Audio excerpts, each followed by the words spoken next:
Gold medal goes to tongue number 146, Shubhadeep Das from West Bengal.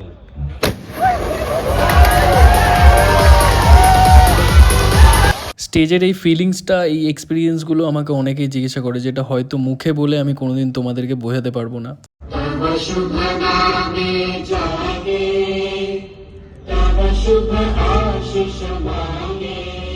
হ্যাঁ ভাই, আমি আইবিবিএফ এর স্টেজে কম্পিট করি, যেটা নিয়ে আমি খুব গর্বিত। এখানে গেম শুরু হওয়ার আগে জাতীয় সঙ্গীত হয়। খেলা দেখতে আসার জন্য তোমাদের কোনো টাকা লাগে না, কোনো ব্যক্তিগত স্বার্থে বা পয়সা কামানোর উদ্দেশ্যে এনারা গেম করায় না। আইবিবিএফ মানে ইন্ডিয়ান বডি বিল্ডার্স ফেডারেশন, এনারা গেম করান অ্যাথলিটদেরকে একটা ভালো স্টেজ দেওয়ার জন্য, যাতে অ্যাথলিটসরা গভর্নমেন্ট জবস পেয়ে নিজেদের ভবিষ্যৎ তৈরি করতে পারে। এই স্টেজগুলোর আশপাশে তোমরা বড় বড় সাপ্লিমেন্ট কোম্পানির গাদাগুচ্ছের স্টল দেখতে পাবে না, কারণ ব্যবসায়িক স্বার্থে এই গেমগুলো করা হয় না। আরও একটা কথা, এখানে কোনো কোচের রেফারেন্সে অ্যাথলিটদেরকে ফার্স্ট সেকেন্ড থার্ড করা হয় না। তুমি যে প্লেসটা ডিজার্ভ করো তোমাকে সেটাই দেওয়া হবে। আমি এই জিনিসগুলো আইবিবিএফ এর গেম খেলে এক্সপিরিয়েন্স করেছি, তাই আমি এই ফেডারেশনটাকে এত ভালোবাসি। আমি প্রত্যেকটা ফেডারেশন এবং তাদের অ্যাথলিটদেরকে প্রচুর রেসপেক্ট করি, বাট যে জিনিসগুলো আমি চোখের সামনে হতে দেখেছি তারপর আমার আইবিবিএফ এর থেকে ভালো কোনো ফেডারেশন মনে হয়নি, তাই তোমাদের সাথে এই কথাগুলো শেয়ার করলাম। আমার এই কথাগুলোর সাথে তোমাদের অনেকের হয়তো কথা নাও মিলতে পারে। তোমরা হয়তো অনেক ফেডারেশনের সম্বন্ধে অনেক রকম ভুল ধারণা মনের ভেতর জমিয়ে রেখেছো, কিন্তু সত্যিটা কি যেদিন তোমরা নিজেরা স্টেজে উঠবে সেদিন বুঝতে পেরে যাবে। Thank you so much. সবাই খুব ভালো থেকো, হেলদি থেকো, ফাটিয়ে ওয়ার্কআউট করো।